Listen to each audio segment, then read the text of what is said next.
the point I want to make here is that all of this resistance never succeeded in really changing the balance of physical coercive power. The whites always effectively retained a monopoly on military and physical force. And the anti-apartheid movement never really changed that. They didn't defeat the South African regime militarily. The balance of power never changed. What happened, and what I think was crucial, is that the apartheid regime, which had enjoyed considerable legitimacy among Europeans and Americans up until at least the 1950s, began to lose its legitimacy. Up to that point, in Britain and in other parts of Europe, there was tremendous sympathy for what was called the predicament of whites in Africa in the context of decolonization. The loss of legitimacy and the practices of the apartheid regime is what changed. And when a system loses its legitimacy, all the weapons in the world cannot protect it. And that's what we saw in South Africa.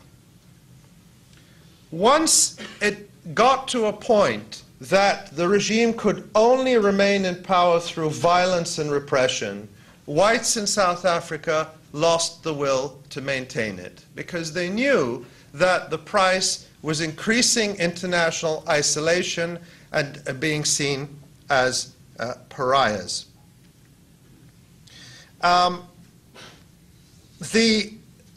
once they reached that point, then they were willing to start talking about democracy and equal rights. You have to remember that the African National Congress put forward the Freedom Charter in 1955. It never changed.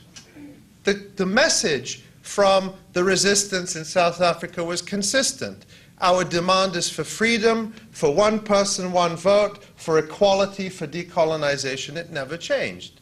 But as long as whites felt immune to the effects of apartheid, as long as they could get away with it, they had no incentive to read the Freedom Charter. And they could demonize Africans as much as they wanted and say these people are barbarians, and if we were to let them get their hands on the levers of power, they would slaughter us in our beds, whites would be thrown into the sea. It was costless for them to say that. Once internal resistance and international solidarity in the form of boycott, divestment, and sanctions raised the cost of the status quo for the apartheid regime and those who benefited from it, then they said, okay, let's talk. Let's hear what you have to say. Now we want to know what your vision is for the future of South Africa. So BDS created the conditions for dialogue and ultimately for an end to the conflict that were impossible as long as that balance of power was unchallenged.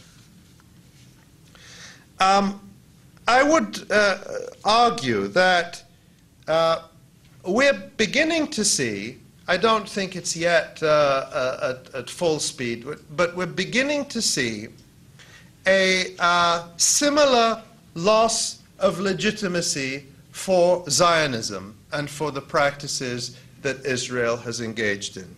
And many Israelis worry about this very openly.